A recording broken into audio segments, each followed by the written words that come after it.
Bien.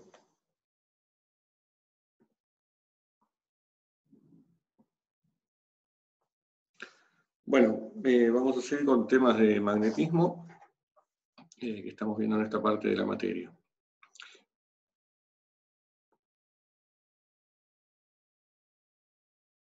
Bien, bueno, hoy vamos a ver y aplicar un tema que se llama el teorema de Ampère o teorema circuital de Ampère, el cual, digamos que Ampère, que fue el primero que lo formuló, lo obtuvo teniendo en cuenta primero el resultado que habíamos visto en la clase pasada, de cómo era el campo magnético de una corriente, porque pasaba por un cable, el resultado que se conocía de los experimentos, fundamentalmente, que había llevado a formular la ley de Biot-Savart, pero era un resultado más que nada experimental en la época de Ampère. Y una cosa que pasa con el campo magnético de un cable, por el cual circula una corriente I, es que si uno dibuja una circunferencia alrededor del cable en cualquier punto, lo que sucede es lo que está escrito en esta fórmula acá, que si uno hace la integral de línea del campo magnético alrededor de a lo largo de esa circunferencia, de esa curva C, que rodea el cable, el resultado, no importa el tamaño de la circunferencia que uno tome, va a dar siempre μ0, la constante magnética, por la corriente que circula por ese cable. Esto es análogo a lo que pasaba cuando vimos campo eléctrico de una carga puntual, que si tomábamos el flujo del campo eléctrico a través de una esfera que rodea hacia la carga puntual, no dependía del tamaño de la esfera, siempre ese flujo era la carga encerrada. Eso que después vimos en forma más general y se conoce con el nombre de teorema de Gauss. El análogo de un campo magnético es que si uno, empecemos por el caso de un cable, toma una curva cerrada alrededor del cable, no importa el radio de la curva esa, siempre va a dar μ0 por la corriente. Ese hecho es consistente con el hecho de que el campo magnético es proporcional, de un cable por el que circula la corriente I, es proporcional a la corriente e inversamente proporcional a la distancia al cable. Es inversamente proporcional a la distancia al cable, va de la mano con esta propiedad. Pero eso no solamente es cierto cuando uno toma una curva, una circunferencia que rodea el cable, que sea una circunferencia perfecta, sino que si uno toma cualquier curva que rodea el cable, es decir, que encierre al cable, la integral de línea sobre esa curva, aunque sea deformada, también va a valer, esta expresión, la integral de línea del campo magnético, también va a valer μ0 por la corriente que pasa por el cable. No así, y también es análogo a lo que pasa con el teorema de Gauss para el campo eléctrico, si uno toma una curva cerrada que no rodea el cable, que esté por afuera, la circulación del campo magnético, que es esta cantidad, o sea, la integral de línea, en ese caso va a dar 0. O sea que si uno no encierra el cable, la circulación del campo magnético da 0. Si lo encierra, da este valor fijo, ¿no? Que depende de la corriente, pero es un número fijo.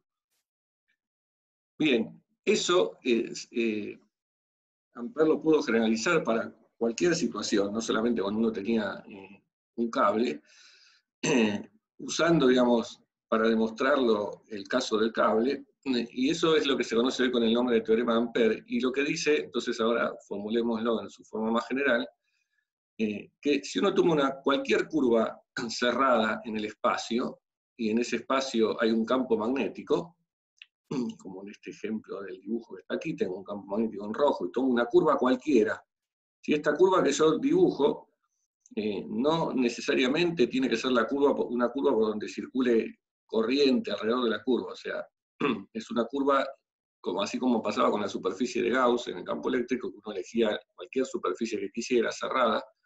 Bueno, acá elijo cualquier curva cerrada en el espacio, y si hago la circulación del campo magnético, que es esta cantidad, la integral de línea, eso tiene que ser igual a la constante magnética μ0 por la corriente que atraviesa una superficie apoyada en esa curva. ¿Sí? O sea, yo considero una superficie apoyada en la curva, o sea, cuyo borde es la curva, que dibujé, como esta superficie que está acá. Entonces, la circulación del campo magnético alrededor de la curva en cuestión es igual a la corriente neta que atraviesa esa superficie. Sí es importante que podamos saber que para que esto dé correctamente, tiene que ser la corriente neta que atraviesa. O sea que si yo tuviese, por ejemplo, si tengo un solo cable que atraviesa esta superficie, un cable por el cual circula una corriente I, la corriente en cuestión es la corriente que pasa por ese cable. Pero si tengo dos cables, uno que va por un lado y otro que va para el otro, la corriente, se compensan, y los campos magnéticos en realidad uno puede ver que se compensan, de forma tal que la circulación, el campo magnético total, va a dar cero en ese caso. ¿Por qué? Porque lo que interviene en esta expresión es la corriente neta que atraviesa esa curva. Bueno, hay un detalle también de matemática o de geometría, es que esta superficie que uno considera apoyada en la curva en cuestión, puede ser cualquier superficie, no necesariamente tiene que ser plana como en este dibujo está implícito, sino que puede ser una superficie que forme como una bolsa, o sea, una superficie de cualquier forma, pero que esté siempre apoyada o cuyo borde sea la curva C. Bien. Una pregunta. Sí. ¿A qué se refiere con corriente concatenada?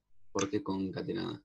Sí, concatenada se le da el nombre ese porque está concatenada por la curva que yo dibujo. O sea, la corriente que atraviesa, como dice acá, una superficie apoyada en la curva que yo dibujé.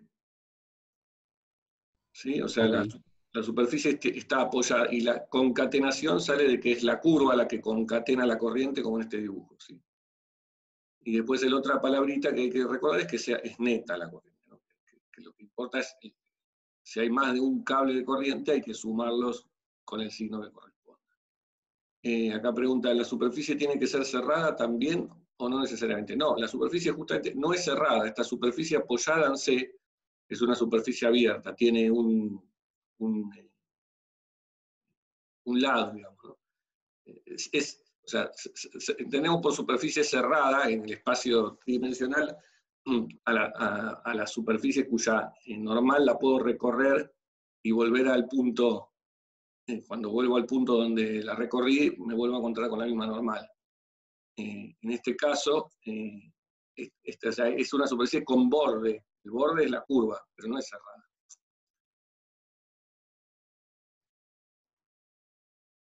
Bien. Bueno, remarco esto, ¿no? Que a veces da para alguna confusión mínima, pero que puede existir. La curva que yo tomo es cualquier curva que quiera en el espacio. Después hay otra curva que puede intervenir en alguna parte del problema cuando uno se encuentre con algún problema, que es la curva por la cual circula la corriente. Si la corriente circula por una curva. Pero esa es una curva diferente, ¿no? Esa curva por la cual circula la corriente puede intervenir acá en el cálculo de cuál es esa corriente. Pero la curva esta C es cualquier otra curva que yo dibuje en el espacio. O sea, podría haber dibujado una curva por acá afuera, y como en ese caso, si yo tuviese un cable de corriente por el cual pasa la corriente ahí, bueno, ahí la circulación valdría 0. Bien, bueno, esto con posterioridad se pudo establecer que este teorema solamente vale cuando uno trata con corrientes estacionarias, corrientes que no dependen del tiempo, como son las que estamos viendo hasta ahora. Bueno, como dije, Ampère lo demostró, se puede demostrar a partir de la ley de Biot-Savart para el campo magnético, usando cosas de geometría, usando como unidad fundamental cómo es el campo magnético de un cable, que es el que vimos la clase pasada. Yo no voy a hacer la demostración, como sí hicimos más o menos con Gauss.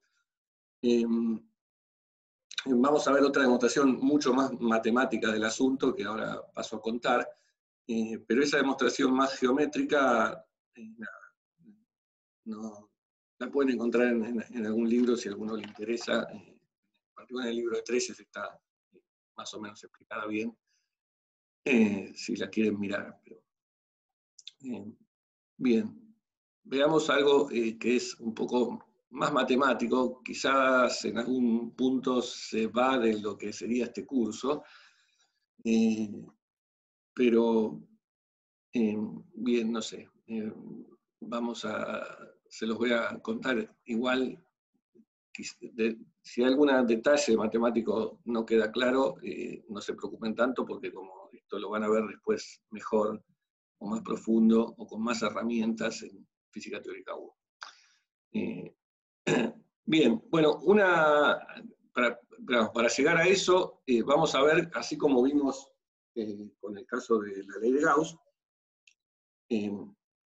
vimos que la ley de Gauss, que hablaba del flujo del campo eléctrico, se podía establecer una forma local o diferencial de esa ley, en donde aparecía la divergencia del campo eléctrico, que nos quedaba igual a la densidad de carga dividido el epsilon cero. Sí, eso es lo que llamamos la forma local o diferencial de la ley de Gauss. Bueno, para el teorema de Ampère, o para la ley circuital de Ampère, que es una ley, vuelvo a esta página, es una ley integral, ¿no? Porque interviene una integral del campo, y de este lado también interviene una integral, porque la corriente es la integral de la densidad de corriente, y ahora eso lo vamos a usar. Esta ley en forma integral tiene un equivalente en forma local o diferencial.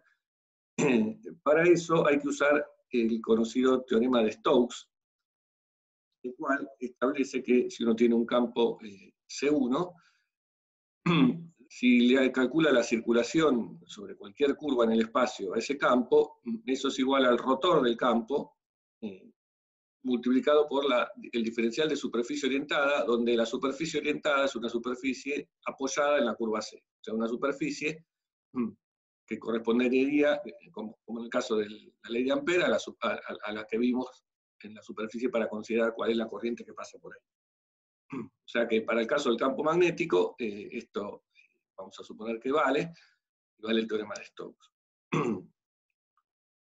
Bien, por otro lado, como recién dije, la corriente, en general, uno la puede obtener integrando la densidad de corriente, esa cantidad que llamamos J, que tenía que ver con la densidad de carga por la velocidad de las cargas, ρ por U, y como cuando vimos la definición de corriente, la integral de la densidad de corriente en la superficie, en una superficie cualquiera, es la corriente. Bueno, en este caso la corriente concatenada va a ser la integral de la densidad de corriente en la superficie esa concatenada, la superficie apoyada en C.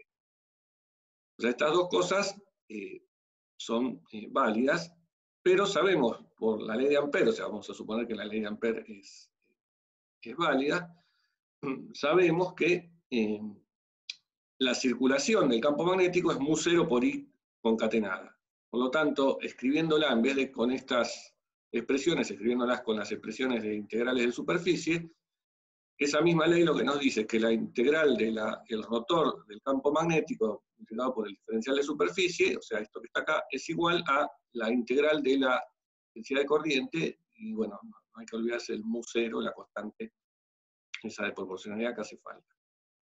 Bien, bueno, esto vale para cualquier superficie que uno imagine, que tenga un borde, que es una curva cerrada C, y entonces, como vale para cualquier superficie, esta igualdad de estas dos integrales, que es la misma superficie que está en los dos lados, la única forma de que eso pase es que los dos integrandos sean iguales. O sea, como siempre decimos, cuando tenemos estas igualdades de integrales, los integrandos tienen que ser iguales. Por lo tanto, el rotor del campo magnético tiene que ser igual a μ0 por la densidad de corriente. Bien, bueno, esto es lo que se conoce como la forma local o diferencial de la ley de Ampère. ¿Sí? Que dice que cualquiera sea el campo magnético que uno tiene, si es un campo magnético, su rotor tiene que ser proporcional a la densidad de corriente. ¿Sí? Y lo que vincula es otra forma de vincular corrientes con campos. Si sabemos que las corrientes eléctricas generan campo magnético, Bueno, eso está contenido en esta ecuación. Esta ecuación nos dice que, dada una corriente, que tendrá una cierta densidad de corriente J, eso me genera un campo cuyo rotor es esa corriente. ¿Ven? Ahora, la analogía que se da con el caso del campo eléctrico, en donde uno dice, dadas las cargas, la conexión entre las cargas del campo eléctrico existe, está implícita en la ley de Coulomb, por la ley de Gauss lo que vimos en su forma diferencial es que la divergencia del campo eléctrico era la densidad de carga sobre epsilon c. Bueno, en el caso del campo eléctrico se habla de divergencia, en el caso del campo magnético se habla de rotor. Bien, como dije, esta expresión es válida para el caso de corrientes estacionarias. Vamos a ver después, en la última clase de la materia, cómo modificar esta ley cuando consideremos corrientes que dependan del tiempo, o cuando introduzcamos, tengamos en cuenta que haya dependencia temporal de las cosas, de las corrientes, de los campos, de todo. Bueno, lo que voy a tratar de contar así, no sin demasiado detalle, pero con algo de detalle, es una demostración de esto, en realidad. En vez de demostrar el teorema de Ampère en su forma integral, que dice que la circulación es igual a mu cero por la corriente, si uno demuestra que para cualquier campo magnético, dado por corrientes estacionarias, se cumple que su rotor es la densidad de corriente, entonces con eso está demostrando el teorema de Ampère. ¿Se entiende? O sea, si yo demuestro esta ley para un campo magnético, entonces puedo volver hacia atrás en este sentido y demostrar el teorema de Ampère. O sea, entonces lo demuestro el teorema de Ampère con herramientas puramente matemáticas de los campos vectoriales y del rotor y de todas esas cosas. Bueno, una forma en que esto se puede hacer es considerando ese campo vectorial que habíamos visto en la clase pasada, que se llama el potencial vector. Y el potencial vector habíamos visto dos versiones, una para las corrientes en cables y otra para las corrientes en volúmenes, que en el fondo las corrientes en volumen incluyen las corrientes en cables, ¿no? Porque uno puede considerar un cable como un volumen, como un conductor delgado extenso. Entonces usemos la expresión más general, que es la de corrientes en volúmenes, que la recuerdo, esto lo habíamos puesto en la clase pasada. El potencial vector SA estaba dado por esta integral. ¿Sí? Era la integral de la densidad de corriente dividido R menos R', donde R era el punto en cuestión en donde yo estaba mirando el campo. Esto salía de que el rotor de este campo era el campo magnético. O sea, usando la propiedad de que el campo magnético tenía divergencia cero, habíamos visto que entonces el campo magnético se podía obtener como el rotor del potencial vector A. Con lo cual entonces, y vimos que para que una forma que podíamos hacer satisfacer eso era que esta sea la forma del potencial vector A. En realidad lo vimos, repito, lo vimos para corrientes en cables, pero les conté que se podía generalizar a corrientes en volúmenes con esta expresión. Entonces, resumiendo, este potencial vector satisface que su rotor es el campo magnético. Como eso lo vimos la vez pasada, ya lo voy a asumir válido. Bueno, y lo otro que vamos a usar, entonces vamos a usar esta expresión del potencial vector, y lo otro que voy a usar es esta relación de rotores, que lo que dice es que si uno hace el rotor del campo magnético, que sería hacer el rotor del rotor de A, o sea, para hacer esta cuenta que es hacer el rotor del campo magnético, si uso el potencial vector, lo que tengo que hacer es tomar rotor una vez, tomar rotor otra vez. Bueno, lo que vale es que si uno hace el rotor del rotor, eso es igual a el gradiente de la divergencia menos el laplaciano de A. Ese laplaciano, recordemos que era un operador que se armaba sumando, en coordenadas cartesianas, sumando las derivadas segundas respecto de x cuadrado más respecto respecto a i cuadrado más respecto a z cuadrado. En este caso, aplicado a un vector, significa que le hago el laplaciano a cada una de las componentes del vector. O sea, esta expresión sería el laplaciano de x, laplaciano de y, laplaciano de z. Bien, bueno, resulta que si uno considera esta forma que tiene el potencial vector y toma la divergencia de esto, le va a dar 0. La divergencia de esta expresión da 0. Eso tiene que ver con tomar la divergencia de este 1 sobre r menos r' que está acá. Y nada, no, tampoco lo voy a demostrar, pero eso es válido. Con lo cual, entonces, cuando uno hace el rotor del campo magnético, si es el rotor del rotor de A, lo que le queda es menos el laplaciano de A.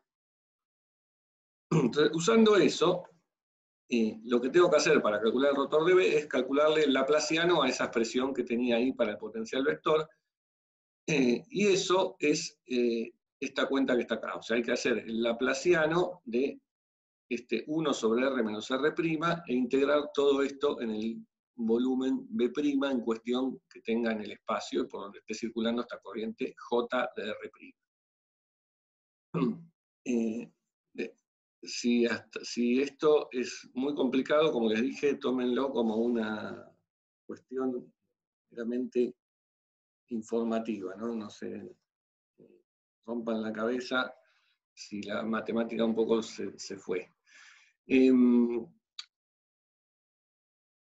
Bien, entonces, y ahora viene una más fuerte todavía, una cuestión matemática más fuerte. Resulta que el laplaciano de esto, haciendo la cuenta y haciendo esta integral, pasa algo un poco mágico, y es que esta integral se reduce a evaluar la corriente, o la densidad de corriente en este caso, en la expresión, en la posición R, que es la que aparece acá adentro de esta expresión. O sea que lo que me queda esto es directamente la densidad de corriente en R, y multiplicada por 4pi. O sea, toda esta integral, en donde aparece JR', aparece el laplaciano de esto, diferencial de B', se reduce al valor 4pi por la densidad de corriente en ese punto R.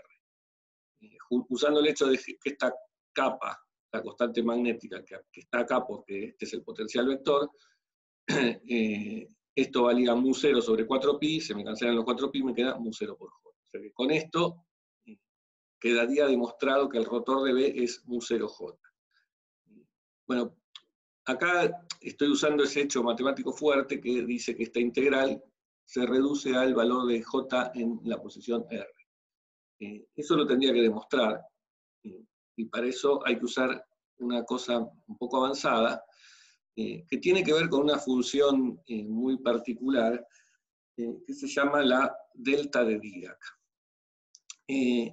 Lo que en realidad estamos diciendo, o usamos aquí, es que cuando uno tiene una integral de una función cualquiera, del espacio en 3 dimensiones, y la integra multiplicada por el laplaciano de esto, el laplaciano de esto es igual a una función que se llama la delta de Dirac, del argumento R menos R', que es una función un poco extraña, que los matemáticos prefieren llamar densidad, en vez de función, o de función de densidad, que vale, si uno toma como argumento de esa delta de Dirac, esta cantidad R menos R', esto vale 0 en cualquier punto del espacio, o sea, como función de R, como función de punto, vale 0 en cualquier punto del espacio, y vale infinito en el punto en donde R sea igual a R'. O sea, donde el argumento de la delta sea 0, ¿sí? O sea, cuando R menos R' es 0, la delta de Dirac vale infinito.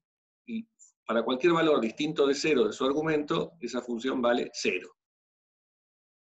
Entonces esta función tiene la propiedad que cuando uno la integra en todo el espacio y la multiplica por una función cualquiera del espacio, como vale 0 en cualquier punto, tal que no sea 0 el argumento, o sea, en cualquier punto donde esto sea distinto de 0 vale 0, y vale infinito solamente cuando este argumento vale 0, o sea, vale infinito solamente cuando R' sea igual a R.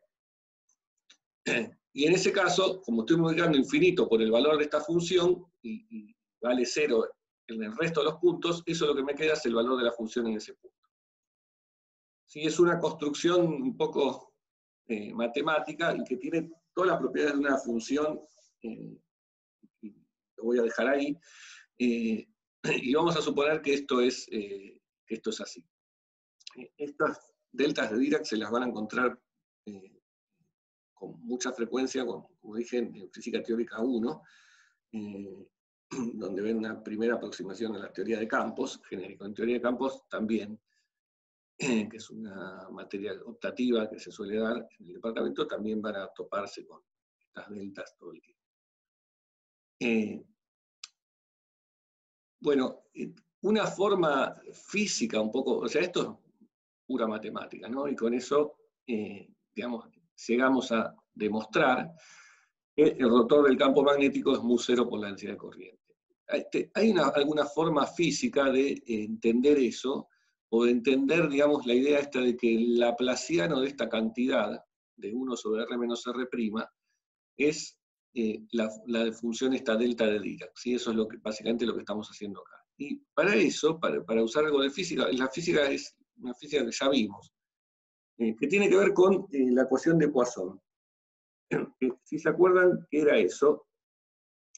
Bueno, vimos que cuando uno tiene una carga puntual, el potencial electrostático, el potencial eléctrico, está dado por, que esa carga puntual está dado por la expresión K por Q dividido R menos R'.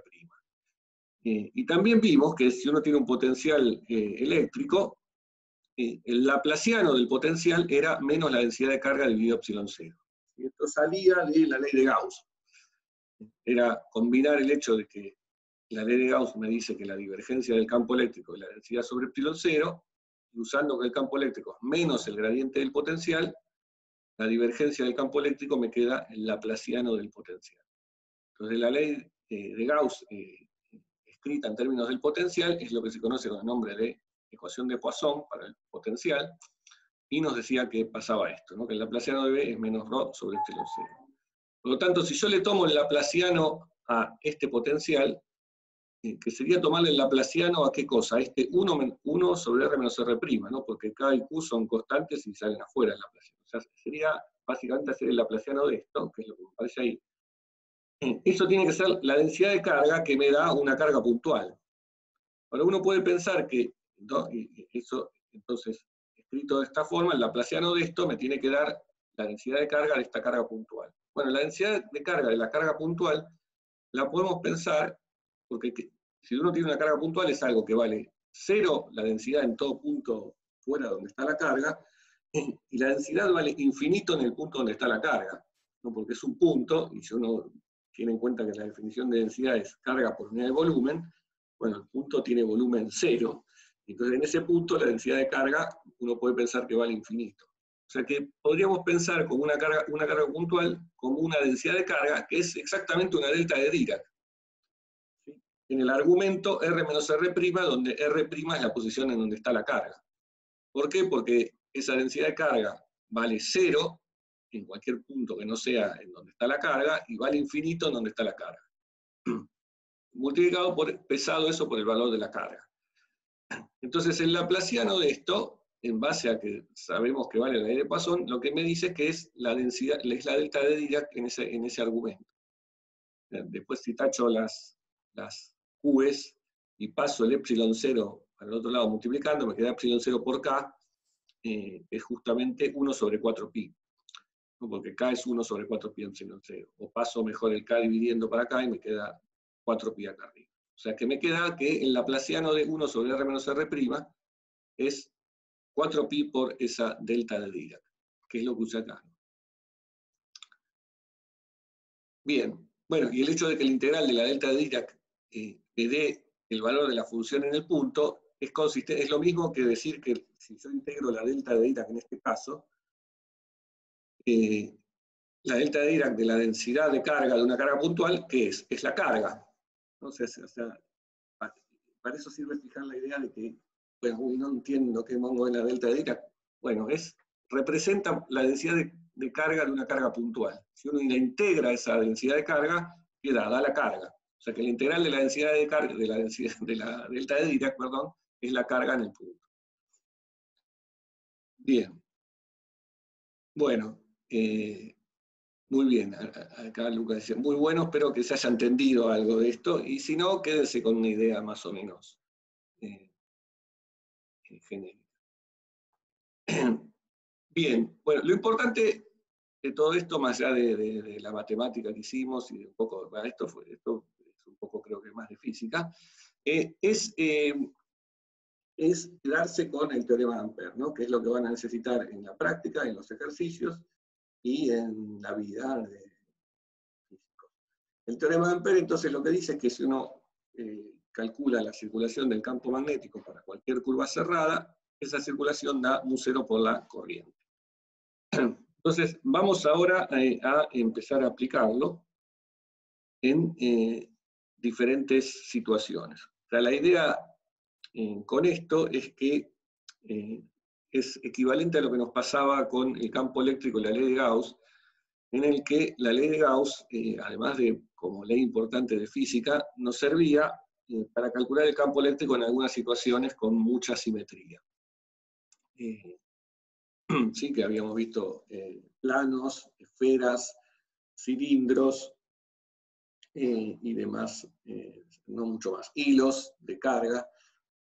Bien, bueno, ahora lo mismo uno puede hacer con el campo magnético en situaciones con mucha simetría, donde las fuentes del campo magnético van a ser las corrientes, y entonces vamos a ver situaciones con corrientes con mucha simetría para, utilizando el teorema de Ampère, calcular el campo magnético. Bueno, la primera y más obvia es de nuevo el cable infinito con corriente y prima. En realidad, como yo les conté, es lo que usó Ampère para sacar su ley, así que básicamente lo que vamos a ver es que eso sea, que lo que hagamos ahora, sea consistente con lo que ya sabíamos del campo magnético de un cable. O que todo es consistente, básicamente. Entonces, si tenemos un cable por el cual, infinito, por el cual circula una corriente que llamamos I', tratemos, utilizando la ley de Ampère, de calcular ahora el campo magnético usando esa ley, ¿no? Usando que la circulación a través de cualquier superficie que uno considere, perdón, de cualquier curva que uno considere, me da mu0 por la corriente encerrada por esa curva. Bien, bueno, al igual que pasaba con el caso del campo eléctrico, hay que, primero, para empezar a aplicarla, es usar algo de simetría para predecir de antemano de qué va a depender el campo. Entonces, el campo, ya uno, esto lo habíamos dicho cuando hicimos la cuenta del cálculo del campo magnético generado por la corriente, usando integración directa, eso fue lo que hicimos en la clase pasada, pero ahí ya habíamos anticipado que el campo magnético, dado que esto era un cable infinito, no dependía del punto sobre el cual yo me movía, o sea, no dependía de la coordenada, no sé si llamamos esta coordenada Z o X, no depende, creo que usamos X para la coordenada de dirección, no iba a depender de X, ni tampoco dependía del ángulo alrededor de el cual yo me movía, si me movía alrededor del cable, no iba a depender de ese ángulo que llamamos φ, el ángulo azimutal. Con lo cual, entonces, lo que uno solamente por simetría, y considerando que esto es un cable infinito, sabe que el campo magnético depende solo de la distancia al cable. O sea, depende de esta distancia que habíamos llamado D, y vamos a mantener la letra D. Podríamos usar R, pero acá, para ser consistente con la cuenta que hice la clase pasada, voy a volver a usar D. O sea, D es una variable que es la distancia al cable, ¿no? Porque recordemos que lo que quiero calcular es el campo magnético en cualquier punto del espacio. Entonces, me paro en algún punto del espacio, y mido la distancia que hay al cable, y lo que sé es que el campo magnético solo depende de esa distancia. No depende del ángulo que me mueva, no depende de la coordenada paralela al cable que me mueva. Bien, y por otro lado, la otra cosa que tengo que usar, igual también que pasaba con el campo eléctrico, además de saber la dependencia, o sea, de qué puede depender, de qué coordenadas puede depender, acá sabemos que solo depende de la coordenada radial al cable, o sea, sería como en coordenadas cilíndricas, depende solo del radio en cilíndricas. Lo otro que necesito es saber para dónde apunta el campo. Bien, acá con el campo magnético hay que tener cuidado cuando uno hace simetrías de las componentes del campo, de para dónde apuntan, porque el campo magnético fue definido a través de un producto vectorial, y que el producto vectorial depende de la terna que uno elige. Entonces hay que tener cuidado cuando uno hace simetrías de reflexión y esas cosas, de recordar eso. Como eso suele ser un trabalenguas, lo que mejor conviene hacer es invocar otras cosas para sacar para dónde apunta el campo magnético. Y las otras dos cosas que uno tiene que utilizar son el hecho experimental, que vimos la clase pasada, que la divergencia del campo magnético da cero. O sea que no hay fuentes de campo magnético, no hay monopolos magnéticos, y por lo tanto las líneas de campo no pueden salir o entrar a ningún punto.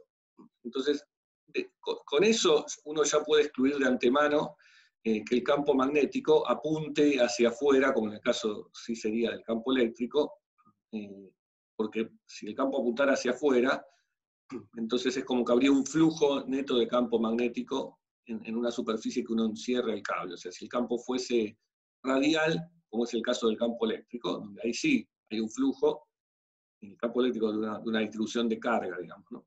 En una línea. Entonces el campo magnético no puede apuntar hacia afuera. Después, entonces eso excluye la componente radial del campo magnético. La componente en Z, o en X, en este caso que llamé el eje el eje del cable, uno la puede excluir usando Biot-Savart, básicamente usando el hecho de que la corriente y la dirección del campo magnético están dadas por ese producto, o sea, el campo magnético dado una corriente está dada por un producto vectorial que tiene que ver con el elemento de corriente y el punto al que yo estoy mirando. O sea que si yo tengo un elemento de corriente que apunta así, en este caso dl, y me paro en este punto, un punto perpendicular a ese elemento de corriente, el campo magnético haciendo el producto cruz me da en la dirección phi. Es decir que no me va a dar nunca el campo magnético en ese caso en la dirección paralela al elemento corriente. ¿Por qué? Porque el elemento corriente justo apunta en ese lado, y como lo que interviene para el cálculo del campo magnético es un producto cruz, deduzco solamente de ese hecho, que no hay componente a lo largo del cable. O sea, estoy usando un poquito de Biot-Savart ahí solamente para sacar la dirección del campo, pero no estoy haciendo la cuenta después final por Biot-Savart, como hicimos en la clase pasada, sino un poquito para sacar solamente la dirección. Con lo cual, entonces, de esos dos argumentos que yo di, la única que queda es que el campo sea axial. Bueno, acá me preguntan, ¿pero no podría apuntar hacia afuera y después cerrarse para adentro? Sí, podría pasar eso, pero con eso no me salvaría de que si apunta hacia afuera y toca una superficie, primero porque dije antes que el campo no depende del ángulo, ¿no? Entonces si apunta hacia afuera y yo tomo una superficie que rodea el cable, me va a dar flujo neto de campo magnético en toda esa superficie. Entonces, por más que después se cierre después para adentro, no lo arreglo eso. Bien. Bueno, entonces lo que concluyo es que el B tiene que ser axial, como en realidad ya sabíamos, y como en realidad es el resultado experimental que tenía Ampère, que conocía. Pero acá, digamos, un poquito usando entre simetría y la ley de Biot-Savart, con eso concluimos que el campo apunta en la dirección phi, donde phi es un subversor que podemos definir que rodea el cable. Y depende solo de la distancia al cable. Bien, entonces, ahora ya está, ya tenemos todas las armas para aplicar Ampère. Ampère vale siempre, ¿no? El tema es que sea fácil después aplicarlo. Bueno, con esto va a ser fácil aplicarlo. Y para que sea bien fácil, conviene elegir una curva, porque Ampère vale para cualquier curva que uno elija, conviene elegir una curva que sea conveniente. Y para eso lo mismo que pasaba con Gauss en campo eléctrico, uno elegía superficies de Gauss que sean útiles para aplicar el teorema de Gauss. Entonces, en este caso, la curva obvia que nos conviene usar es una curva que rodea el cable como esta que está acá dibujada. O una circunferencia que vaya alrededor del cable, y cuyo radio sea D. El radio sea la distancia al punto en cuestión en el que yo quiero calcular el campo magnético. Entonces tomamos una curva así, y aplicar Ampère consiste en hacer la circulación del campo magnético, y esa es la cuenta que está acá, de este lado, del lado izquierdo. La circulación del campo magnético, ¿cómo va a ser? Bueno, el campo magnético, si uno dice que es axial, queda este campo que depende de la distancia D por phi versor, multiplicado por el diferencial de línea en la curva esta que estoy considerando, esta curva que acá dibujé en rojo. El diferencial de línea lo puedo escribir como el radio por el diferencial de arco. O sea, perdón, el diferencial de línea es el diferencial de arco, que es el radio por D sub phi en phi versor. O sea, el diferencial de línea es radio por D sub phi. Radio acá está, por eso es medio raro haber usado la letra D, pero así me quedó por la clase pasada.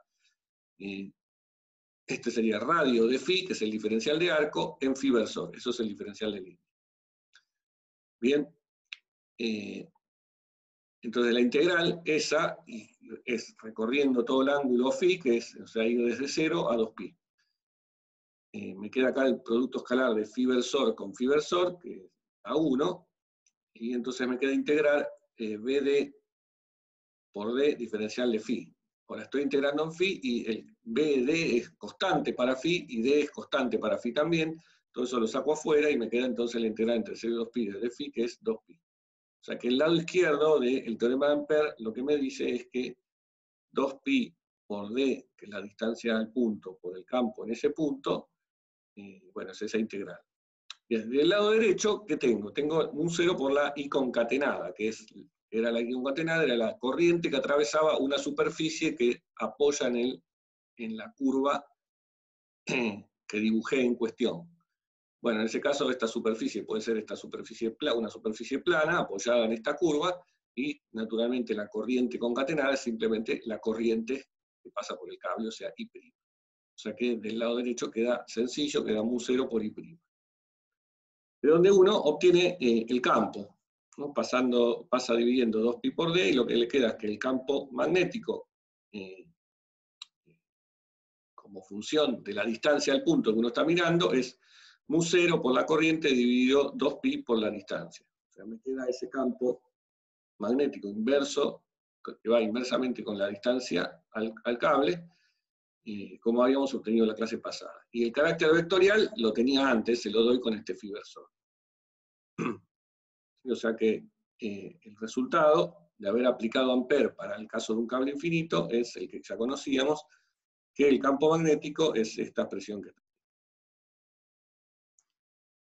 Y básicamente esto es lo que nos dice que esto es consistente con el teorema de Ampère, si quieren. Bien, bueno.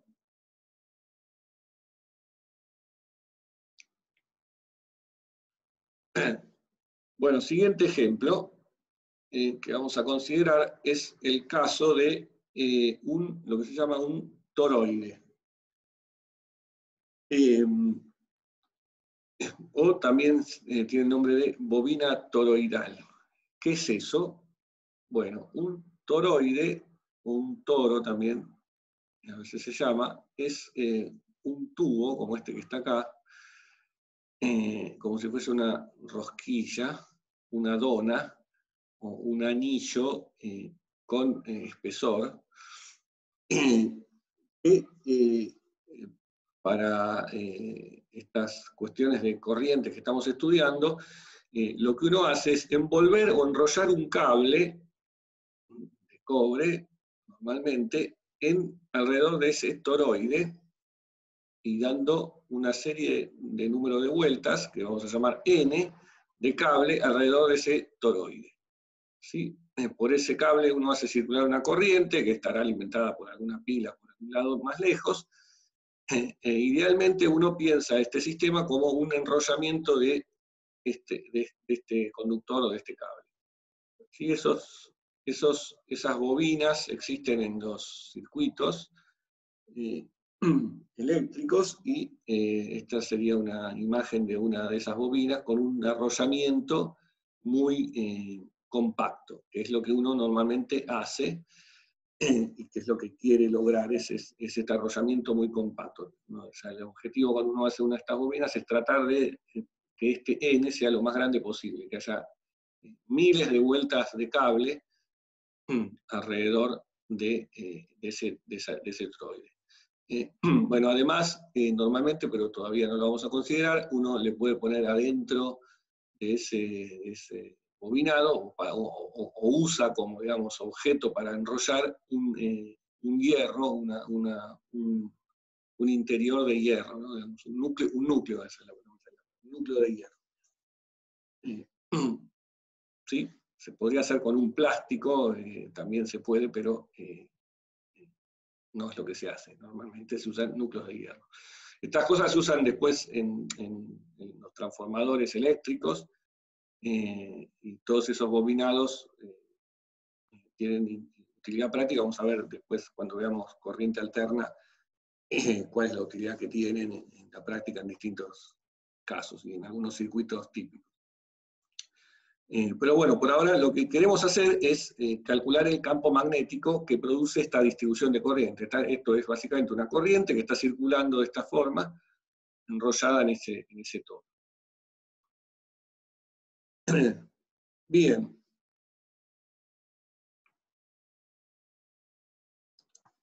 Bien, entonces acá de nuevo vamos a usar simetría para predecir de antemano cómo podría ser el campo magnético y después aplicar Ampère para obtener el valor numérico de ese campo magnético.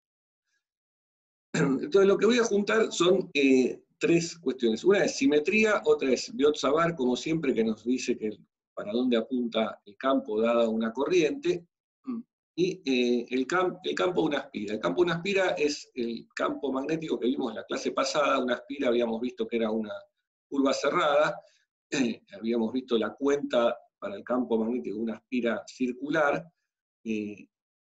solo pudimos calcularlo en el eje de la espira. Dijimos que por fuera tenía una forma parecida a la de un dipolo eléctrico, entonces se consideraba, o se llamaba dipolo magnético. Bien, entonces uno puede pensar que este arrollamiento es una superposición de varias espiras, tal que si uno se para por dentro, por dentro de la espira, el campo magnético va siempre apuntando en la dirección del eje de la espira. O sea, si yo estoy parado adentro de este toro, estoy recorriendo todos los centros de estas espiras, el campo magnético va a ir apuntando siempre en la dirección de ese recorrido. Y por simetría, lo que puedo decir es que el campo magnético, además, no depende del ángulo en el que yo estoy girando, o sea, no depende de phi. ¿Por qué? Porque esta distribución es simétrica, ¿no? Más allá de que ignoremos el hecho de que la corriente entra por algún lado, y esto puede tener algún efecto de disturbio de esa simetría. Pensando el toro o el toroide como un anillo por el cual de alguna forma hice circular corriente, esa distribución es simétrica respecto a este ángulo phi. O sea, el campo no debería depender del ángulo phi. Bien, entonces voy a usar eso. Voy a decir que el campo magnético entonces depende del radio, y vamos a distinguir después entre, no después, en este momento, cuando hagamos la cuenta, entre tres casos distintos. Vamos a distinguir entre qué pasa si estoy adentro del toro, o sea, con un radio como este que está dibujado acá, donde el toro bueno, me olvidé decir, este toroide tiene siempre, los toros tienen un radio interno, o radio menor, que es este A, y un radio externo, que es este radio mayor B. Además también tiene un radio que tiene que ver con el espesor, con la sección, que acá no está indicado, que bueno, en realidad se podría obtener usando la diferencia entre B y A, o con el diámetro, pero es lo mismo. Pero bueno, eso caracteriza al toroide. Entonces vamos a pensar primero qué pasa si estoy en un radio que estoy adentro del toroide, después vamos a pensar en el caso que estoy en el interior, digamos, por fuera del toroide, pero con un radio menor que A, o sea, menor que el radio menor, y después el caso en el que estoy con un radio mayor que el radio mayor B. Para los tres casos los vamos a distinguir. En todos los casos vamos a suponer que el campo magnético solo depende del radio, y apunta en la dirección de este fibersor. Fibersor es la dirección del ángulo azimutal. Si acá lo dibujé para el otro lado, esto conviene dibujarlo según para dónde sea el arrollamiento. Si es antihorario horario, para ese lado uno considera el fibersor, pero esto lo elijo yo y después tengo que ser consistente con mi elección para cuando haga la cuenta de las corrientes y de los campos.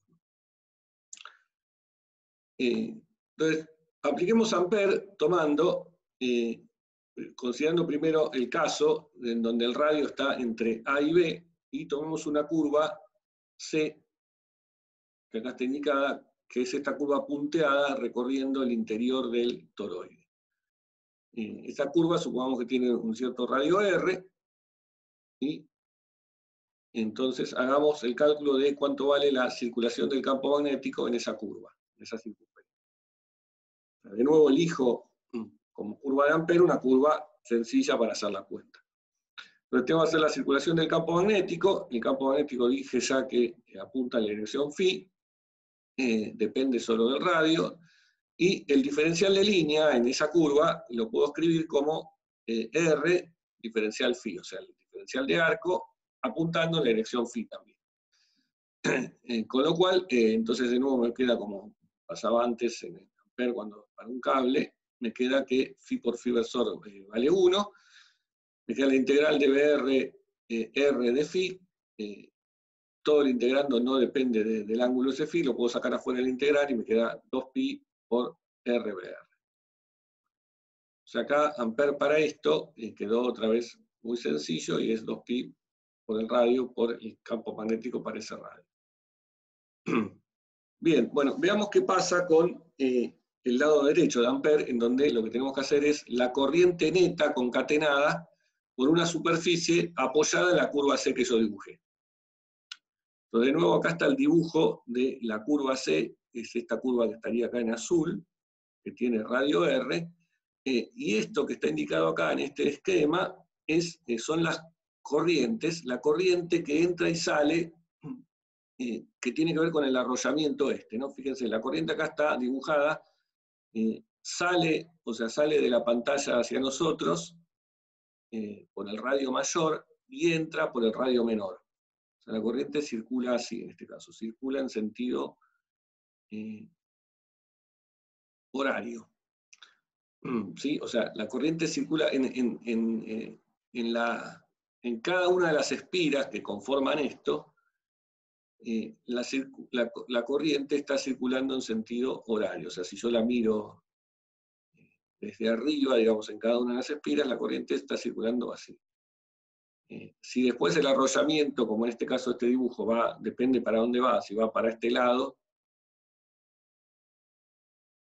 la corriente, si bien en cada espira circula en horario, recorriendo este toro, recorre el toro en sentido antihorario, pero eso no importa, lo que importa es cómo circula en cada una de las espiras. Bien. Entonces, para mí, teniendo en cuenta eso, y quiero calcular ahora la corriente concatenada neta que atraviesa una superficie, la superficie esa, como dije, la tengo que apoyar en la curva. Entonces la superficie, voy a considerar una superficie plana apoyada en esta curva azul, y la única corriente que interviene en esa cuenta es la corriente que atraviesa esa superficie, que es ¿cuál? Estas cruces que están marcadas acá. Esta sería mi corriente entrante en la superficie, recorrida en este sentido. Entonces, si yo la recorro en este sentido, esa curva, o sea, uso el sentido de circulación de B de este recorrido de la curva, la superficie apoyada en la curva, la corriente entrante para esa superficie es estas cruces que están marcadas acá. Entonces, esa es la corriente neta entrante por esa superficie. Eso me da que la corriente neta entrante, si hay n vueltas, n arrollamientos de cable, va a ser n por I. O sea que el lado derecho de Ampère, para este caso, en donde el radio R está entre A y B, es mu0 por n por I. Entonces lo que tengo que decir es que estas dos cosas son iguales, O sea, 2πr por br es igual a mu0 por n por i, y de ahí despejo b de r como mu0 n por i dividido 2πr. Y ese sería el resultado del campo magnético si R está entre A y B. O sea, el campo magnético adentro del toroide o en el núcleo del toroide está dado por 1 sobre R de nuevo multiplicado por N por I.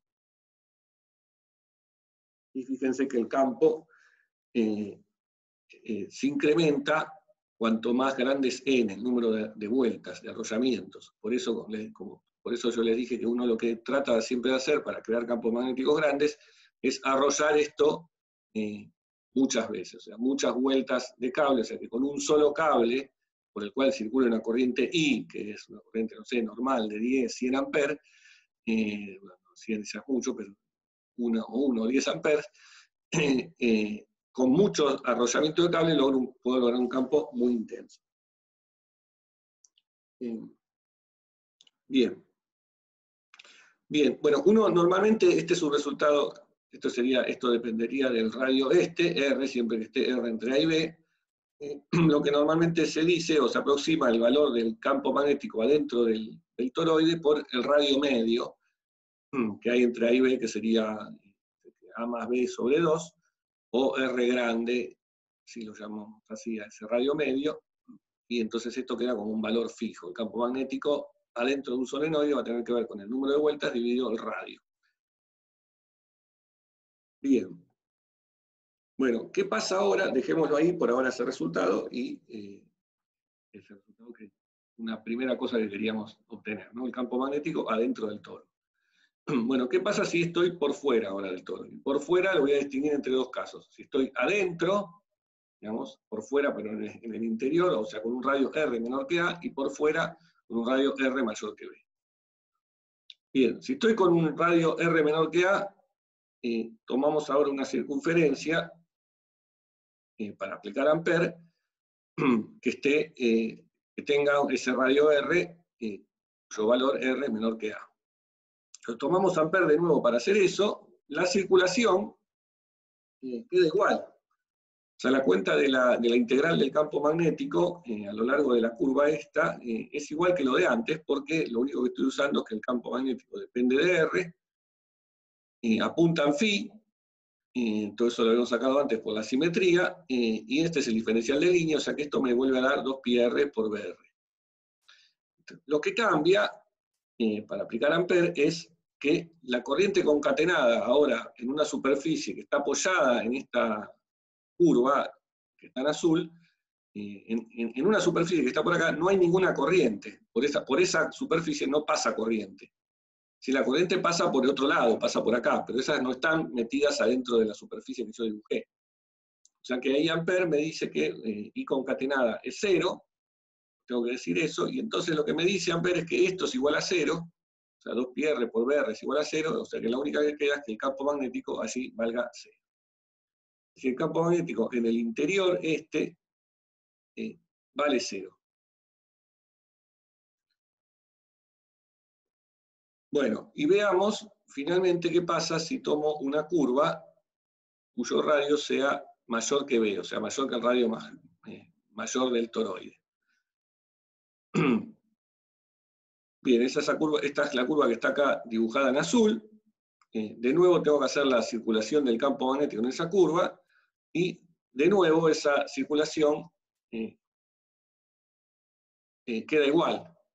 ¿Sí? ¿Por qué queda igual? Porque, perdón, esto no tenía lo puesto antes. La circulación es lo mismo que antes, ¿no? Es hacer la integral del campo magnético, de nuevo uso que el campo magnético es Br por phi, este es el diferencial de línea, me queda 2πr por Br. O sea que la circulación en los tres casos, ya sea por adentro, por afuera, por donde sea que dibujen una circunferencia, en los tres casos da 2πr por Br.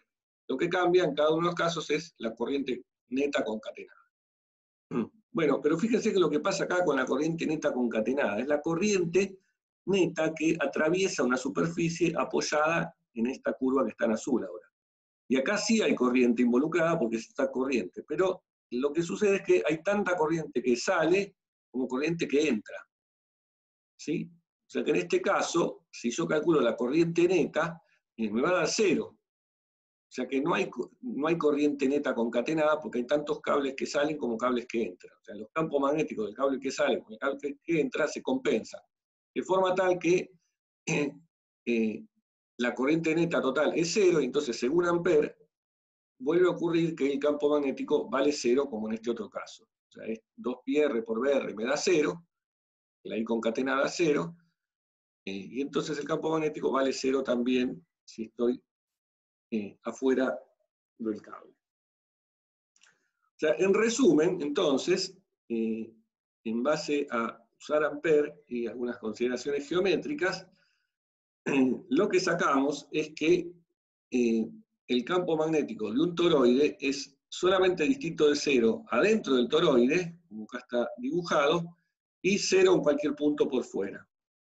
Y adentro del toroide, su valor lo podemos aproximar por mu0 sobre 2pi, n por i sobre r, donde r es el radio medio del toroide, ¿sí? O sea, acá hay involucrada una aproximación en donde en realidad esto sería r chiquita, pero reemplazo eso por un r grande que sea el radio medio del toroide. Bien, bueno, este es entonces el resultado final de cómo es el campo de este toro. Otra forma de expresarlo es usando que, ¿sí? Llamo 2πr al perímetro del toroide, ¿sí? Donde este R es el radio medio, y a eso lo llamo L mayúscula.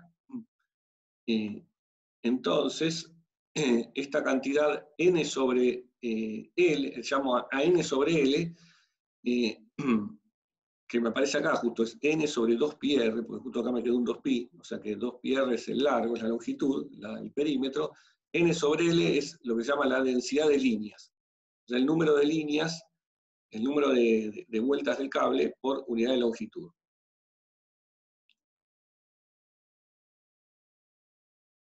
Bueno, acá yo seguí hablando y no esperé que preguntase, pero Tomás pregunta. Una pregunta, ¿por qué las corrientes concatenadas se cancelan?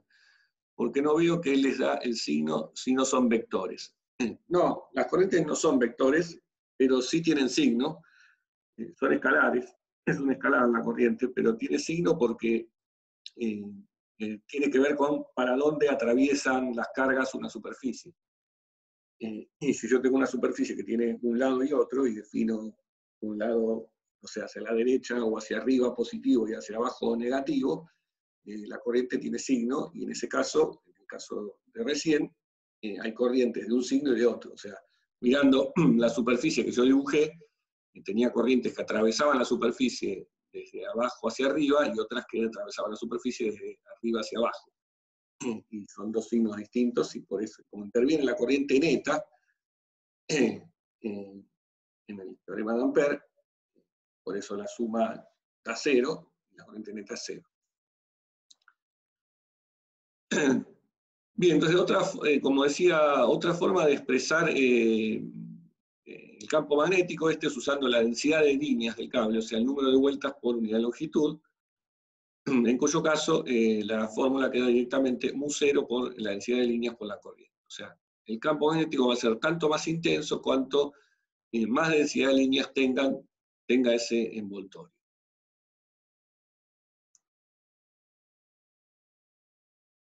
Bien. Bueno, otra cosa que uno puede hacer es enderezar ese toroide y formar un cilindro, o sea, si quieren abrirlo y armar un cilindro, como este que está acá dibujado, donde la corriente de entrada está por este lado, la corriente de salida por este lado, y el arrollamiento está dado por recorrer el cilindro de esta forma. Esto lo podríamos pensar matemáticamente como un toroide cuyo radio R, radio que habíamos llamado radio promedio, tiende a infinito. O sea, si yo hago tender a infinito el radio, esto es como enderezar el toroide. Y en ese caso esto recibe el nombre de solenoide o bobina a secas. La que tiene esta forma de toroide es la bobina toroidal. Esta se llama bobina a secas o solenoide en vez de toroide. En cuyo caso, bueno, uno si lo piensa como el límite para R tendiendo a infinito del caso anterior, lo que saca es que el campo magnético vale adentro del solenoide mu0 por la densidad de líneas por I. ¿Sí? Si uno hace tender a infinito el radio, este R acá tendería a infinito, pero también hace tender a infinito el número de vueltas. O sea, lo enderezo al toroide, hago tender el R a infinito, pero aumentando el número de vueltas para que se me quede fija la densidad de líneas. ¿No? Y entonces, en ese caso, el campo magnético adentro del toroide vale mu0 por N por I, y afuera, como habíamos visto antes, perdón, adentro del solenoide vale mu0 por N por I, y afuera vale 0. Pero esta es una forma práctica de tener campos magnéticos y llevárselos consigo, ¿no? Porque uno tiene un artefacto así, de este tipo, un cilindro, con un arrollamiento de cables, con el cual hace circular corriente, y en el interior de ese arrollamiento, de ese bobinado, uno tiene un campo magnético que vale algo, y va a ser más intenso cuanto más intenso sea el arrollamiento, y 0 afuera, pero me llevo ese cilindrito y como que estoy llevando el campo magnético de distintos lados, como si fuese un imán. De hecho, el campo magnético de un solenoide, de un arrollamiento de cables, se comporta de forma similar o es similar al campo magnético que genera un imán. Que como vamos a ver después, casi seguro que en la próxima clase, los imanes uno los puede pensar como arrollamientos, en este caso tienen que ver con las corrientes que, como esto lo habíamos hablado en la clase pasada, que alguien me preguntó qué era un imán. Bien, me estoy anticipando otra vez que puedo pensar que ahí están los electrones circulando como espiritas en los átomos, y entonces tiene una analogía con esto. Bien, bueno, esta cuenta la hicimos, por supuesto, partiendo de varias idealizaciones y simetrías, y sobre todo el hecho de que el arrollamiento era perfecto. El caso del solenoide, uno lo puede también hacer puede hacer la cuenta, también superponiendo el campo magnético de una espira, como vimos en la clase pasada, al menos para el caso del eje del solenoide, puede superponer el campo de un número muy grande de espiras, arrolladas de esta forma, y calcular el campo magnético total que da la superposición esa, les va a dar lo mismo que esto, haciendo ese límite. En algún lado esa cuenta está, yo no sé si en la práctica hay un ejercicio que es así, pero eso se puede hacer. En verdad, como sabemos, el campo de una espira, y solo lo pudimos calcular adentro, en el eje de la espira, justo por el eje de simetría de esa espira, por fuera da como, habíamos visto que daba como el campo eléctrico de un dipolo, o sea, tenía la misma forma que el de un dipolo magnético, pero un dipolo eléctrico.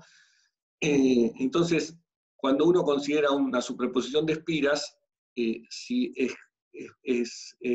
dibujar a las líneas de campo, lo que va a suceder es que queda algo como está en este esquema, en este dibujo que está aquí. Bueno, acá justo está al revés el campo magnético del caso que tenía dibujado antes, pero es lo mismo, ¿no? Eso porque digamos, la orientación que tiene el campo magnético tiene que ver con la orientación del arrollado. Si yo acá giro en sentido antihorario, como en este dibujo, en sentido antihorario por la regla de la mano derecha, me da un campo magnético hacia la izquierda, en este caso. Si la corriente esta yo la invirtiese, y la hiciese circular en sentido horario, entonces el campo magnético me daría para otro lado.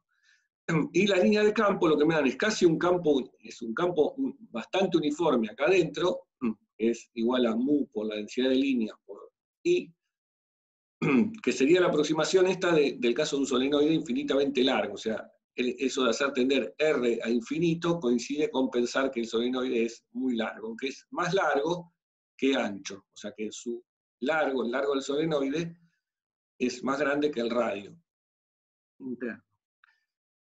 Y por fuera el campo magnético, bueno, idealmente, si uno tiene un arrollamiento infinito y perfecto, debería dar 0, pero como no es infinito, las líneas de campo se escapan y se tienen que curvar, porque tienen que siempre retornar, las líneas de campo son siempre cerradas, y tiene más o menos esta forma. Como dije, numéricamente uno podría obtener el campo magnético de un solenoide superponiendo el campo de varias espiras, y si ustedes superponen el campo de las espiras y calculan el campo de una espira en forma numérica, cosa que se podría hacer con algún programita, yo al final no lo hice, pero se podría haber adaptado un programita que habíamos visto antes para calcular líneas de campo eléctrico, y hacer lo mismo con el campo magnético. Pero si uno hace eso y superpone el campo magnético de varias espiras, y dibuja la superposición de ese campo magnético, lo que les da es esta forma que está acá. Es decir, el campo está concentrado dentro del solenoide y afuera es muy débil. ¿Sí? Eso sería el caso de un solenoide muy largo, pero no infinito. Bien. Bueno, con esto yo no voy a dar más ejemplos de Ampère, porque en la práctica van a ver más casos.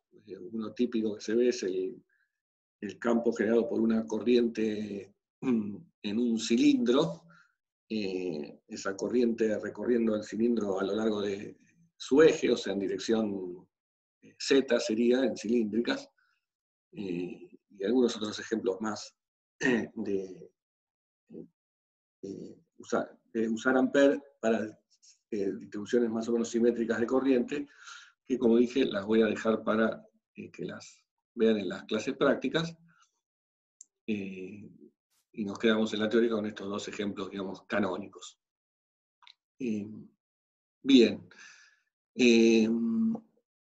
No sé si tengo algo más que decir de los solenoides. Nada, su utilidad práctica ya la mencioné. El hecho de que el campo sea más intenso, cuanto más intenso sea el arrollado, que es un resultado importante, y por supuesto también depende de la corriente. Bien, bueno, voy a hablar de una última cuestión ahora, más así fundamental o básica, sin ya más cuentas, creo, o solo algunas expresiones, pero no sé si hay alguna pregunta de todo lo que vimos hasta aquí. Y bueno, alguna me la hicieron mientras íbamos, pero... Bueno, muy bien. Bueno, entonces vamos a ir terminando con una discusión, veamos cuánto nos lleva esta discusión.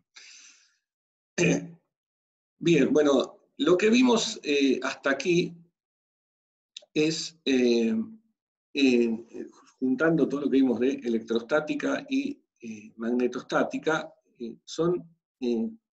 uno lo podría resumir en 4 expresiones o 4 propiedades que vimos de los campos eléctricos y de los campos magnéticos. ¿Sí? Las 4 expresiones o 4 propiedades se pueden resumir en estas ecuaciones en forma diferencial. O sea, esto sería pensar las leyes de electricidad y magnetismo en forma diferencial. ¿Y cuáles son esas? Bueno, una era esta, que era en la ley de Gauss en forma diferencial, que nos decía que la divergencia del campo eléctrico es la densidad de carga dividido epsilon 0, y otra expresión que habíamos visto, que tenía que ver con que el campo eléctrico era conservativo, es que el rotor del campo eléctrico da 0. O sea, eso tenía que ver con que la circulación del campo eléctrico a lo largo de cualquier curva cerrada es 0. Para el campo magnético, vimos entre la clase pasada y la clase de hoy una ley que tenía que ver con la divergencia del campo magnético, que nos dice que la divergencia del campo magnético a 0, y eso habíamos dicho que tenía que ver con el hecho de que no hay carga magnética, no hay lugares o no hay monopolos magnéticos, como si hay cargas eléctricas y densidades de carga eléctrica, y también con el hecho de que las líneas de campo siempre se cerraban sobre sí mismas, no había lugares de donde saliesen o entrasen. Y la ley que vimos hoy, que es la ley de Ampère, en forma diferencial, que nos dice que el rotor del campo magnético es U0 por la densidad de corriente. Esta es la ley que vincula corrientes con campo magnético. O sea, las fuentes del campo magnético vienen a ser las corrientes, mientras que las fuentes del campo eléctrico son las cargas. O sea, las fuentes del campo magnético son cargas en movimiento, las fuentes del campo eléctrico son cargas quietas. Y este conjunto de 4 expresiones que nos dicen en la divergencia y el rotor de cada uno de los campos, nos definen perfectamente los campos. Uno podría partir y sacar toda la electrostática y la magnetostática de este conjunto de leyes, diciendo que los campos eléctricos y magnéticos en la naturaleza, dadas las cargas y dadas las corrientes, están dados por estas expresiones. O sea, el dar la divergencia y el rotor de un campo me define cómo es el campo. Bien, fíjense que estas leyes están, bueno, estas 4 expresiones son un caso muy particular de algo que vamos a ver al final, cerrando la materia, que se llaman las ecuaciones de Maxwell. Entonces, esta es la primera vez que las vemos, las 4 ecuaciones de Maxwell juntas, solo que para un caso muy particular. ¿Cuál es el caso particular? El caso particular es que acá las cosas no dependen del tiempo, no hay dependencia temporal de nada, las corrientes son constantes, son estacionarias, y las cargas también. O sea, todo es independiente del tiempo. O sea, si las cargas se mueven, porque para que haya corriente las cargas se tienen que mover, la corriente igual sigue siendo constante. Bien. O sea, bueno, entonces, estas ecuaciones, como dije, que son las ecuaciones de Maxwell, van a cambiar cuando las cosas dependan en tiempo. Las 2 ecuaciones que van a cambiar son las 2 que tienen que ver con el rotor. Las ecuaciones que tienen que ver con la divergencia van a seguir valiendo exactamente igual, van a quedar iguales. Esas no van a cambiar aún cuando las cosas dependan del tiempo. Las que tienen que ver con el rotor van a cambiar. O sea, se va a agregar algo en el rotor del campo eléctrico, y esa es la primera que vamos a ver. Eso tiene que ver con una cosa que se llama ley de Faraday, y después, al final de la materia, en la última clase, vamos a ver que la ley esta también va a cambiar y se va a agregar algo. Que brillantemente se debe a Maxwell ese cambio, esa modificación, por una cuestión puramente teórica. Él se dio cuenta de que algo había que agregar acá si las cosas dependían de él.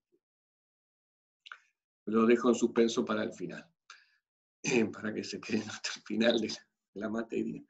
Que calculo que será a fines de julio, 31 de julio, por lo que escuché, que termina el cuatrimestre, y yo creo que llegamos bien,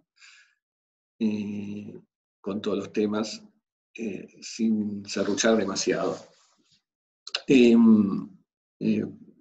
Pero bueno, el que seguro no voy a serruchar es ese último tema, porque siempre a todos los estudiantes quizá una de las cosas que más les gusta es esa última clase de Maxwell, así que por más que vemos que no llegamos con otras cosas, prefiero esa sí darla. Bien, bueno, me estoy adelantando un poco, pero bueno, lo que quería contar es que acá lo que tenemos estas ecuaciones, lo que se ve de estas ecuaciones, es que los campos eléctricos y magnéticos están desacoplados, es decir, las ecuaciones que tienen que ver con el campo eléctrico están aparte de las ecuaciones que tienen que ver con el campo magnético. O sea, no hay un vínculo entre los 2 campos. O sea, sí hay un vínculo que sabemos que está dado por la experiencia de Oersted, es que las corrientes eléctricas, que tienen que ver con el movimiento de las cargas, dan campo magnético. O sea, hay una vinculación entre los fenómenos eléctricos y magnéticos, pero una vez establecidas las corrientes, y si son estacionarias, esas corrientes, los campos eléctricos y magnéticos no tienen nada que ver entre sí, o sea, son independientes. Bueno, lo que vamos a ver después es que cuando permitamos variación temporal, ese desacople va a desaparecer, o sea, va a aparecer un vínculo directo ahora entre campo eléctrico y magnético cuando permitamos que las cosas dependan del tiempo. O sea, y eso va a saltar inmediatamente en esta ecuación del rotor del campo eléctrico. Vamos a ver que ahí, cuando las cosas dependan del tiempo, va a aparecer en esta ecuación el campo magnético. O sea que los campos eléctricos y magnéticos se van a vincular directamente, y eso va a estar representado en estas ecuaciones. Pero si no hay variación temporal, las cosas se mantienen por carriles separados. Bien, pero bueno, hay una cosa muy interesante, tan interesante que llevó una revolución muy grande en la física, que tiene que ver con qué pasa cuando uno mira los campos eléctricos y magnéticos desde distintos sistemas de referencia. O sea, ¿qué pasa cuando uno mira las leyes que me dan el campo eléctrico y el campo magnético parado en un sistema de referencia, en distintos sistemas de referencia? O sea, en sistemas de referencia en particular que se mueven con velocidad constante unos respecto de otros. O sea, lo que llamamos, o lo que en Física 1 conocieron como sistemas de referencia inerciales. O sea, dado un sistema de referencia inercial en algún lado, cualquiera que se mueva con velocidad constante respecto a ese es también un sistema inercial. ¿Y cómo son las leyes de la física vistas desde ambos sistemas de referencia, distintos sistemas de referencia inerciales? Bueno, cuando uno mira la parte de la física que tiene que ver con electricidad y magnetismo, lo que aparece es una vinculación entre los campos eléctricos y magnéticos. Eso no es otra cosa que el origen de la relatividad de Einstein, de la relatividad especial. Pero para llegar un poquito a eso, de alguna forma, no voy a hacer la cuenta toda, porque no voy a suponer que no tenemos las herramientas de la relatividad.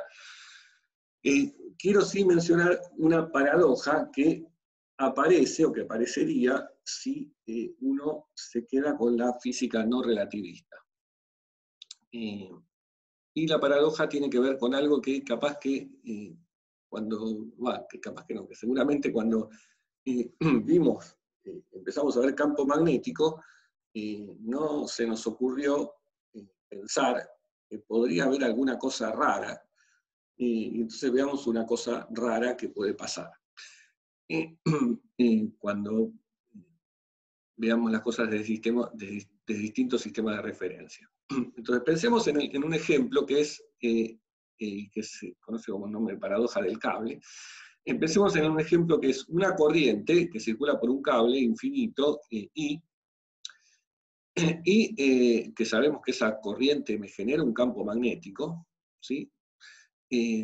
Para establecer bien esta paradoja, el caso que tenemos que considerar es el caso de una corriente constante, estacionaria, en donde lo que sabemos es que la corriente son cargas en movimiento. Pensemos en el caso en el que yo tengo un cable conductor de cobre, por ejemplo, y lo que se mueven son así los electrones.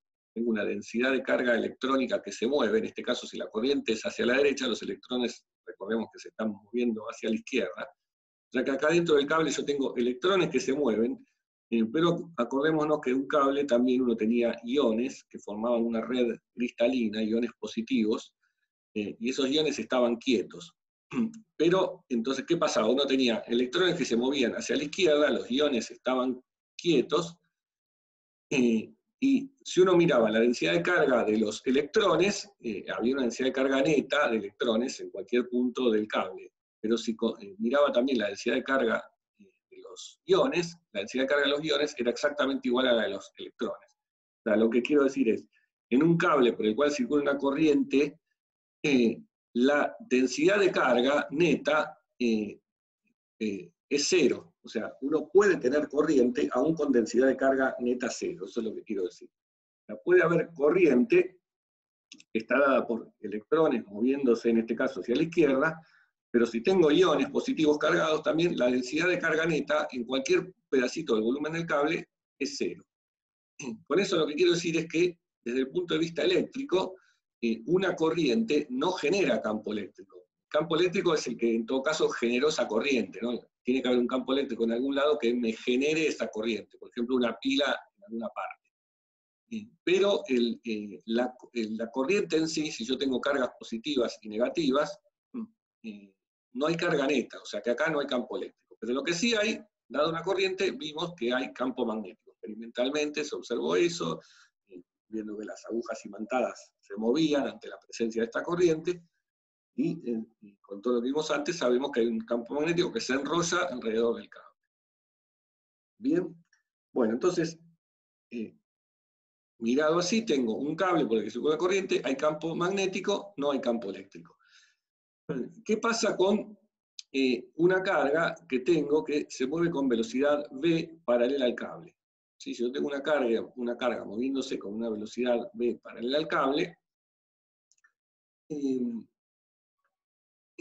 sabemos porque sobre las cargas en movimiento el campo magnético actúa y produce una fuerza. La fuerza magnética que produce el campo magnético está dada por el producto cruz entre la velocidad y el campo magnético. El campo magnético es el que generó este cable, que sabemos que es un campo que se enrolla alrededor del cable, para que el producto cruz entre B, o producto vectorial entre B corta y B larga, el campo magnético, me da un vector hacia abajo, en este caso, que es la fuerza sobre la carga. O sea, si la carga es positiva, porque el signo de la carga interviene acá en el signo de la fuerza, si la carga es positiva, la fuerza va a ir hacia abajo. O sea que una carga moviéndose con velocidad v paralela al cable, lo que va a dar como resultado es que se va a ir acercando al cable por efecto de esta fuerza. O sea, se va a desviar de su trayectoria.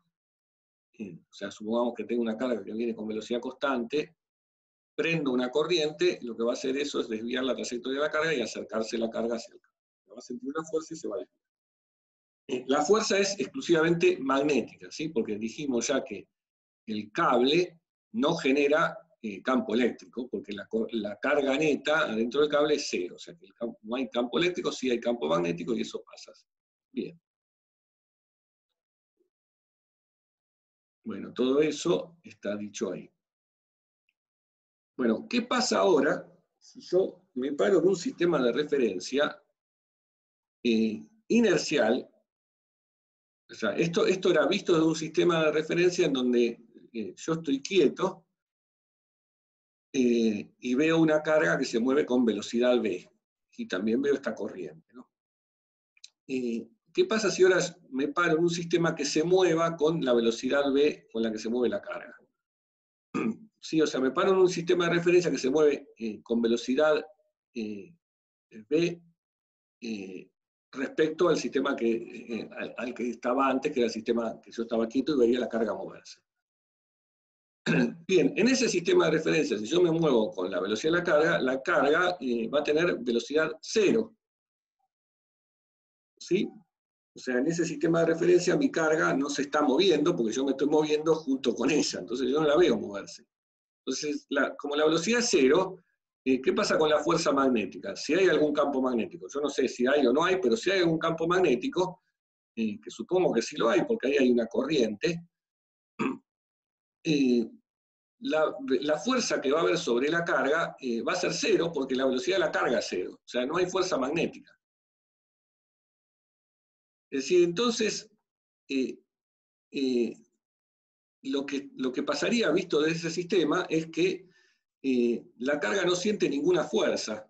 Por más que haya un campo magnético, la carga no siente ninguna fuerza. O sea que el efecto que hace el campo magnético dependería del sistema de referencia en el que yo estoy parado. Y además, como ya sé que por otro lado no hay campo eléctrico, porque esto no tiene carga neta, tampoco hay fuerza dada por el campo eléctrico. O sea que vista desde el sistema de referencia, moviéndome junto con la carga no se desviaría. No, seguiría su trayectoria rectilínea, porque no hay ninguna fuerza que la haga desviar. Entonces estoy en una situación paradojal, porque veo que la física cambia si yo estoy parado en un sistema de referencia inercial respecto a otro. O sea, hay un sistema de referencia privilegiado, que es en el cual yo veo la carga en movimiento, en donde la carga se mueve hacia el cable. Perdón, ese no sería privilegiado, ese sería cualquier sistema en donde yo veo la carga moverse, la carga se acerca hacia el cable. Bueno, no sé si está pasando el que compra cosas. En ciudad teníamos los aviones siempre, y acá pasa esto.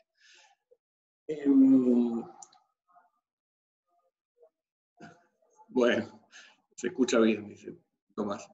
Bueno, entonces la carga, en el sistema ese de referencia privilegiado que se mueve con la carga, no se ve atraída hacia el cable.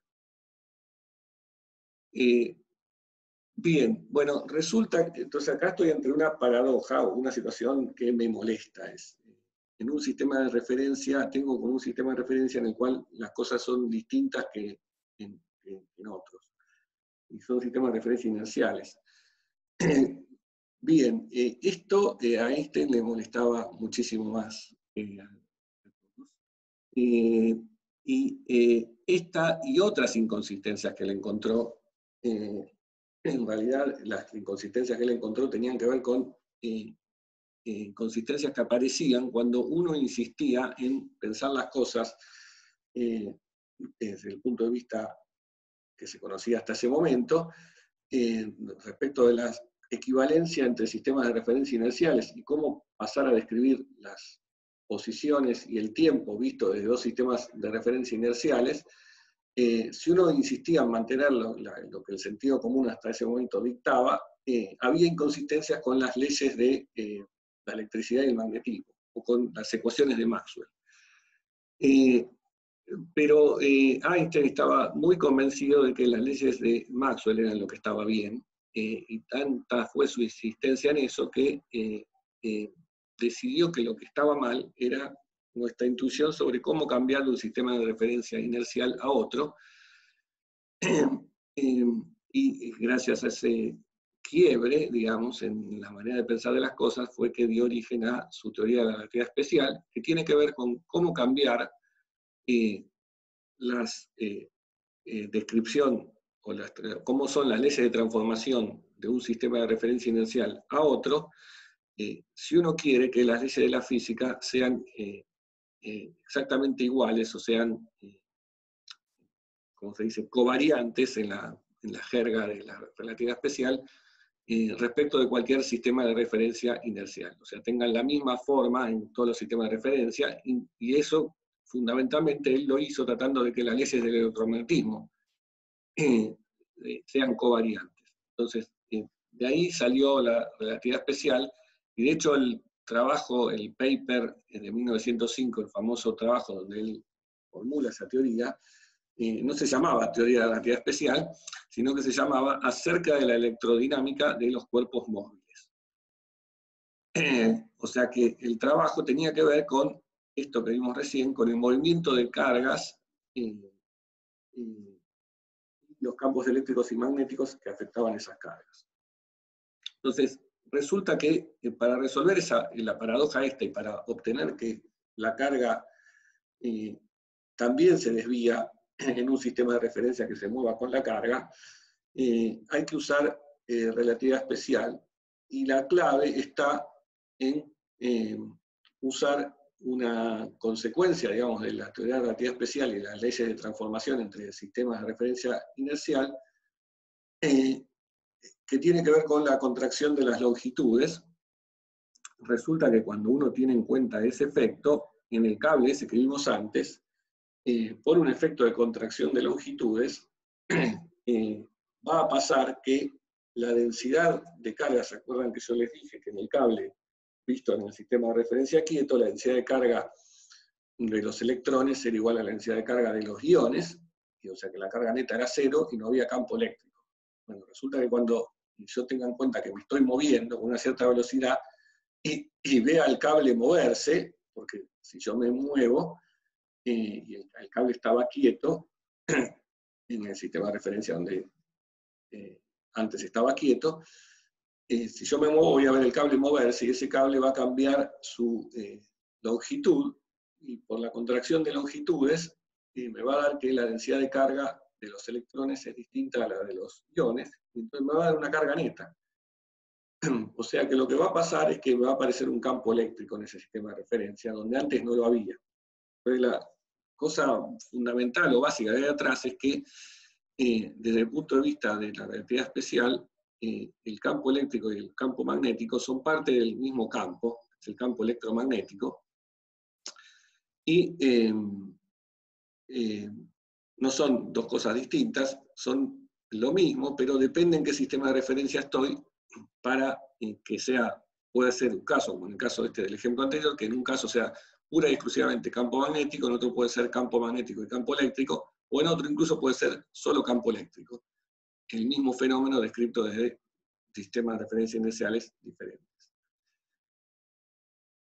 Bien, Bueno, para aquellos que quieran animarse a ver la cuenta de esa usando la contracción de longitudes, yo les doy acá el link de donde eso está explicado, mejor que lo que explicaría yo.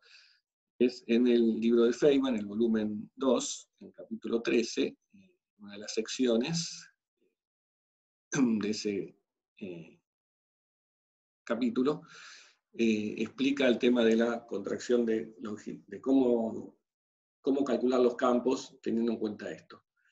Es una cuenta que, dijo, alcanza con esa propiedad de la relatividad especial de la contracción de longitudes para entenderla. No hace falta nada más matemáticamente elaborado, no es tan complicada. Yo no sé, en relatividad especial ustedes, en épocas pretéritas se veía algo en física 1, pero no sé si eso sigue siendo así, entiendo que no. Donde sí se ve es en mecánica clásica, que es una materia que a veces se hace después de esta justo,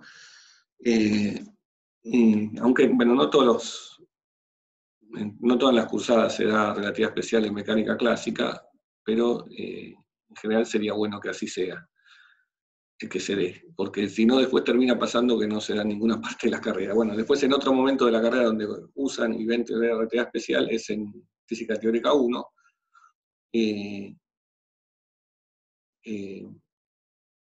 pero a veces pasa que se asume en física teórica 1 que ya se vio en mecánica clásica, y se ve solamente la parte de campos eléctricos y magnéticos. Pero bueno, todo eso, por eso digo, depende de los profesores que se detengan a explicar todo. Bien. Bueno, me fui un poco igual acá de física 3, ¿no? Física 3, nosotros la vemos no relativista, y no nos enfrentamos a este tipo de situaciones o paradojas, las ignoramos, básicamente.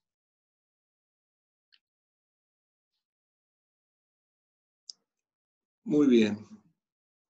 Bueno, voy a terminar aquí porque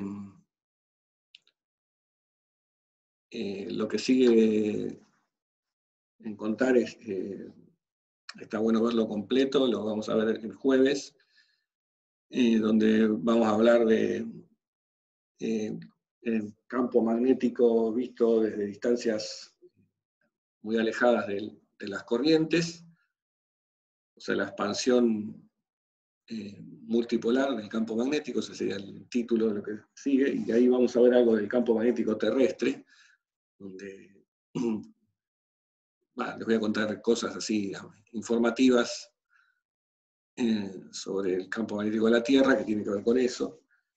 Y después, bueno, además de esa parte divertida, después vamos a empezar un poquito más con campo magnético en la materia, en medios materiales.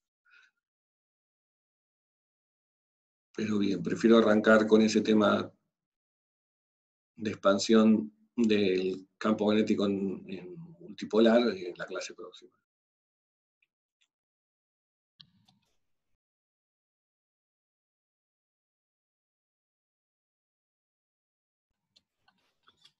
Bien. Pablo, buen día. Sí. Una pregunta. Sí. ¿Sabes qué profesor está seguro que dé en mecánica relatividad especial? Sí, seguro que Rafael Ferraro, que es la persona de referencia en relatividad especial en nuestro departamento, especial y general, ¿no? Él también da una materia que es optativa, relatividad general. Fernando Minotti me parece que también lo da. Creo que es quien va a estar el cuatrimestre próximo. Bueno, yo lo di, pero yo no la voy a dar en el próximo cuatrimestre.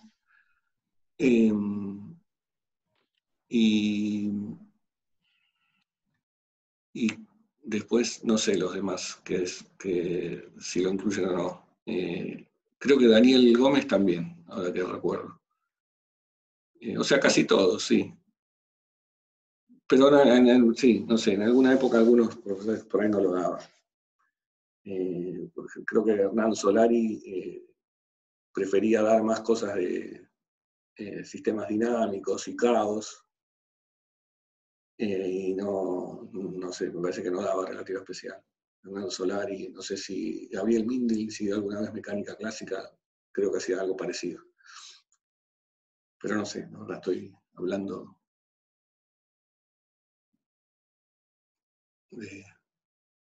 sin saber del todo. Uno también puede mirar el programa, que suele ser el cronograma, ¿no? Que suele indicar un poco qué es lo que se va. Caos o relatividad, qué dilema. Sí,